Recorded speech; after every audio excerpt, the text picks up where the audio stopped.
Assalamualaikum warahmatullahi wabarakatuh. Saya Sumartini, calon guru penggerak angkatan 9 dari SMA Negeri 1 Kue Madang Timur, Kabupaten Ogan Komering Ulu Timur, dengan fasilitator Bapak Wahyu Eko Romadoni dan pengajar praktik Ibu Titi Rusyanti. Salam guru penggerak. Di video ini adalah tugas demonstrasi kontekstual modul 1 tentang pendidikan yang berpihak kepada murid. Ki Hajar Dewantara adalah Bapak Pendidikan Indonesia. Ki Hajar Dewantara membedakan kata pendidikan dan pengajaran. Pendidikan yang dimaksud beliau adalah pendidikan memberi tuntunan terhadap segala kekuatan kodrat yang dimiliki anak agar ia mampu mencapai keselamatan dan kebahagiaan yang setinggi-tingginya baik sebagai seorang manusia maupun sebagai anggota masyarakat. Sedangkan pengajaran merupakan proses pendidikan dalam memberi ilmu untuk kecakapan hidup anak secara lahir dan batin. Ki Hajar Dewantara juga menjelaskan bahwa budi pekerti merupakan keselarasan hidup antara cipta, rasa, karsa, dan karya. Keselarasan itu anak dilatih melalui pemahaman kesadaran diri yang baik tentang kekuatan dirinya.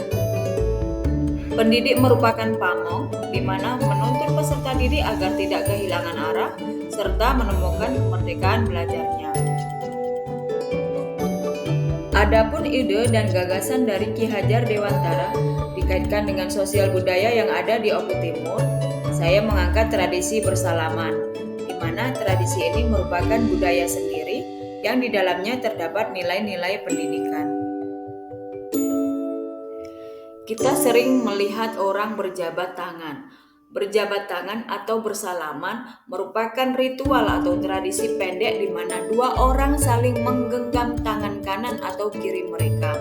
Bersalaman menjadi tradisi yang positif karena menanamkan budi pekerti luhur untuk selalu menunjukkan rasa hormat dan penghargaan terhadap sesama.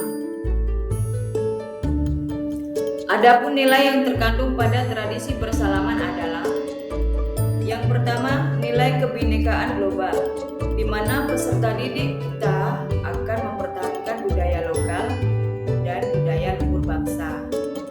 Yang kedua, nilai salam dan penghormatan. Bersalaman adalah tanda penghargaan dan penghormatan terhadap orang lain. Yang ketiga, nilai kesopanan. Tradisi bersalaman mencerminkan etika dan kesopanan dalam berinteraksi dengan orang lain. Ini adalah cara yang sopan untuk memulai atau mengakhiri pertemuan. Yang keempat, nilai kebersamaan. Bersalaman bisa menciptakan perasaan kebersamaan dan koneksi antar individu. Yang kelima, nilai ketulusan, di mana bersalaman juga dapat mencerminkan niat yang tulus. Dan yang keenam adalah nilai kepemimpinan. Dalam beberapa konteks, jabat tangan bisa menjadi simbol otoritas atau kepemimpinan. Namun perlu diingat bahwa nilai-nilai ini dapat berbeda-beda di berbagai budaya dan konteks. Jadi penting untuk memahami norma sosial yang berlaku di lingkungan Anda. Tradisi bersalaman ini juga dapat diterapkan dalam pembelajaran di kelas.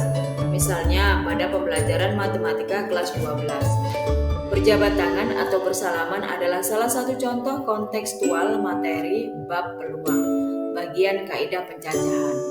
Kaidah pencacahan adalah sebuah aturan untuk mengetahui banyaknya objek atau kejadian tertentu yang muncul. Terdapat metode perhitungan kaidah pencacahan diantaranya aturan pengisian tempat, permutasi, dan kombinasi. Teori peluang merupakan bagian terpenting dalam matematika yang mempelajari ukuran kemungkinan terjadinya suatu peristiwa dengan menganalisisnya secara numerik. Sedangkan kombinatorika mempelajari tentang banyaknya cara menyusun sekumpulan objek. Terlebih dahulu kita pahami definisi permutasi dan kombinasi. Permutasi adalah penyusunan kumpulan objek di mana urutannya diperhatikan, sehingga A, B tidak sama dengan B, A. Kombinasi adalah penyusunan kumpulan objek di mana urutannya tidak diperhatikan, sehingga A, B sama dengan B, A. Nah, cara kombinasi dan permutasi ini bisa digunakan untuk menghitung beberapa banyak jabat tangan yang terjadi pada sekelompok orang. Agar lebih jelas dalam memahami, berikut contoh soal kontekstual yang biasa terjadi di kehidupan sehari-hari. Mari berhitung teori peluang yang berhubungan dengan tradisi bersalaman. Dalam suatu pertemuan ada 30 orang saling berjabat tangan. Berapa banyak jabat tangan yang terjadi? Perlu diingat bahwa saat berjabat tangan, A tidak berjabat tangan dengan dirinya sendiri. A berjabat tangan dengan B dan begitu pula sebaliknya. Sehingga urutan tidak diperhatikan. Karena urutan berjabat tangan tidak diperhatikan, maka kita dapat menggunakan cara kombinasi. Jadi, dengan rumus kombinasi, banyaknya jabat tangan yang terjadi dari 30 orang tersebut adalah 435 kali jabat tangan. Berikut alasan kontekstual dari tradisi bersalaman yang dikaitkan dengan pemikiran Ki Hajar Dewantara.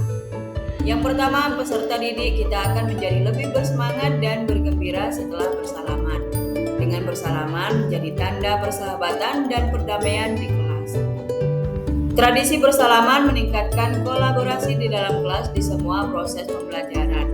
Yang keempat, peserta didik akan mempertahankan tradisi luhur dan budaya lokal bangsa. Kemudian diharapkan tradisi ini dapat menumbuhkan nilai karakter dan profil pelajar Pancasila. Dalam penerapannya di pembelajaran kelas tentu saja terdapat tantangannya dan pastinya ada solusi yang diharapkan dapat mengatasi tantangan tersebut. Misalkan tantangan itu adalah anak tidak mau bersalaman karena ego yang masih terlalu tinggi dan tidak percaya diri. Maka solusinya memberikan dan membiasakan bersalaman dengan teman terdekat. Kemudian tantangan berikutnya adalah anak tidak bisa berhitung berapa jumlah jabat tangan yang mungkin terjadi jika di kumpulan orang banyak. Maka solusi yang diberikan membiasakan anak tersebut berhitung dan bersalaman dengan teman dekat dengan jumlah yang sedikit. Itulah tadi demonstrasi kontekstual dari pemikiran Ki Hajar Dewantara. Terima kasih pada teman-teman yang sudah menonton video ini. Semangat calon guru penggerak angkatan ke-9 Kabupaten Ogan Komering Ulu Timur. Salam guru penggerak. Saya akhiri. Wassalamualaikum warahmatullahi wabarakatuh.